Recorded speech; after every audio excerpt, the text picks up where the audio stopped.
All right, good morning everyone. Good morning. My name is Ali Pabrai, your instructor here for this program on Certified Security Compliance Specialist. We're very excited about this program. It's the only program in the world actually today that's very focused on two primary areas: information security and compliance regulations. Not just here in the US, but also what are some of the international regulations that we need to increasingly be more aware of. It might impact some of the decisions we make with respect to security practices inside our own organizations. The module that I'd like to present to you this morning is a case study on ISO 27001.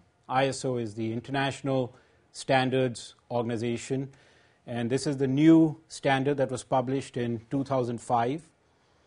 It is the standard that's used all across the world increasingly as the key benchmark for organizations to meet with respect to requirements for minimum capabilities that the organization should have in the area of information security. We'll be looking closely at what are the broad objectives of this standard, what are some of the major sections of this international standard, and then we'll take a very close look at the defined security requirements. Now, many of you in this room today come from different industries with different experiences. Some are very strong in healthcare. We typically get a lot of individuals from healthcare. The financial industry is another one. And typically, the financial industry has been a few years ahead in terms of actual practices with respect to information security. We typically also see individuals from the government, federal, state, county, and so the information that we'll be covering actually impacts all types of verticals, especially if your organization is working with maybe business associates that might be outside of the US, or you might be a large multinational organization where your network spans more than the country. This standard provides a model, and those 6 bullets are extremely important. They provide the framework for the 27001 standard, provides a model for establishing, implementing, operating. Monitoring is really important. Think of the term auditing when you think of monitoring. Maintaining, because security is not a destination, it's a journey. It's very much process-driven. And improving. So one of the areas that we see organizations typically struggle with in the area of information security is the ability to detect on a timely basis security incidents. Now, that's the phrase that's used in the industry, security incidents. I tend to think of it as a little different, as security intelligence, because you can learn tremendously from those incidents. Those incidents are what are providing information, pieces of information, valuable information to you to improve the security capabilities of your organization, to make your organization more resilient in the future, stronger, if you will, with respect to vulnerability. So maintaining and improving go to the core of what is the framework that you will be using for your information security management system. So those 4 words, information security management system, go to the heart of the ISO 27001 standard. So if you were to do any work in information security outside of the US, this is the security Bible, if you will. And very important to gain knowledge about this system, the information security management system.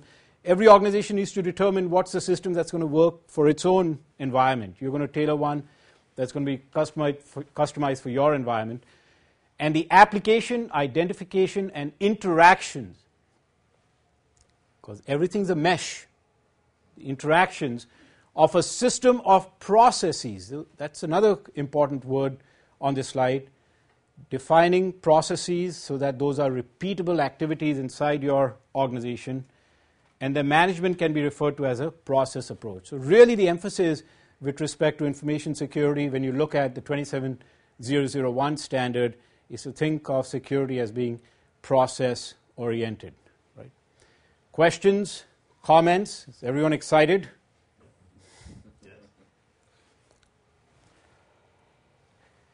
It all comes down to, when you look at the 27001 standard, plan, do, check, act model.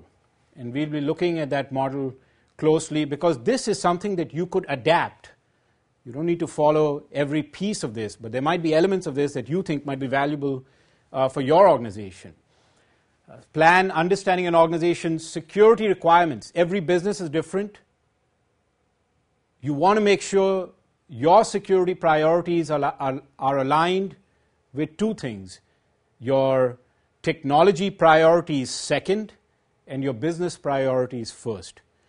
So clearly articulating what are your business priorities, what's the business that we are in, that we can succeed with, and then developing and identifying your technology priorities and taking that a step further and establishing your security priorities. That sets the dial tone for information security inside your organization. And the need to establish policy and objectives for information security. It's an area that organizations struggle with. Defining policy seems like an easy thing to do, but it does take a lot of thought, effort to maintain and manage those policies inside your organization. To implement controls. When you see this word controls, if anyone talks to you with respect to security controls, that should trigger one word in your mind: countermeasures.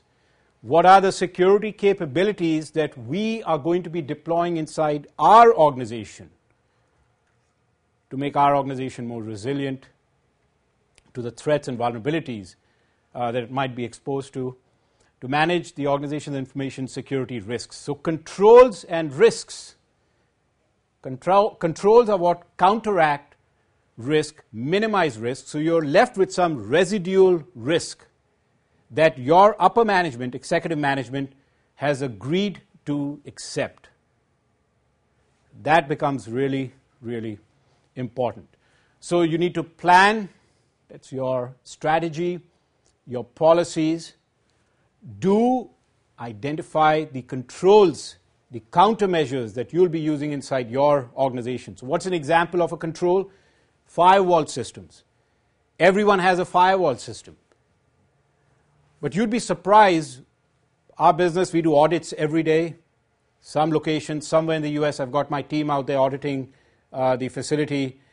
And we used to do internal, external wireless until we discovered in one of our audits that the firewall system itself these days has rules and filters that the organization is no longer aware of.